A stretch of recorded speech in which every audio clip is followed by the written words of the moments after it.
Rugsėjo 28. Jūsų priešininkas velnias lankioja aplinkui kaip riaumojas liūtas, ieškodamas, kurį jis galėtų praryti. Jam atsispirkite, tvirti tikėjimu. 1 Petro laiškas 5 skyrius 8-9 eilutės.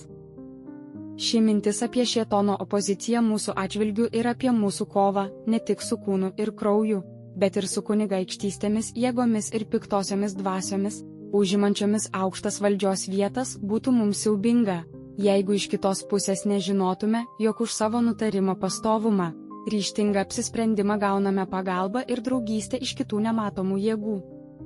Nuo to momento, kai mes griežtai, ryžtingai pasipriešiname pagundoms, tvirtai paremdami viešpatį ir jo reikalus, kaskart tampame stipresni viešpatyje, jo galios tvirtume, kadangi tas, kuris yra su mumis, yra stipresnis nei visi tie, kurie mums priešinasi. Neryžtingumas supratus blogį, tik didina pagundos jėgą. Šėtonas yra priešas ne tik žmonijos giminės bendrai, bet ypatingai viešpatie žmonėms dėl jų ištikimybės Dievo atžvilgiu. Šėtonas trokšta sunaikinti viešpatie žmonių gyvybės. Ir niekas nesuteikia jam didesnio malonumo, kaip sunaikinimas naujos širdies, proto ir valios.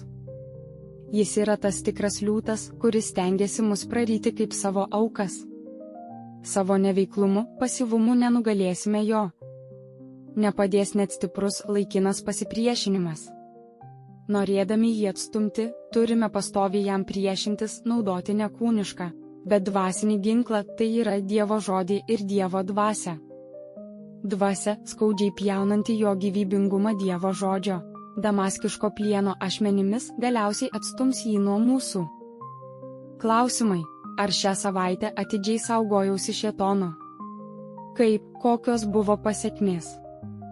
Jūsų priešininkas velnias lankioja aplinkui kaip riaumojas liūtas, ieškodamas, kurį jis galėtų praryti.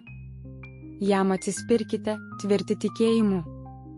1 Petro laiškas 5 skyrius 8-9 eilutės.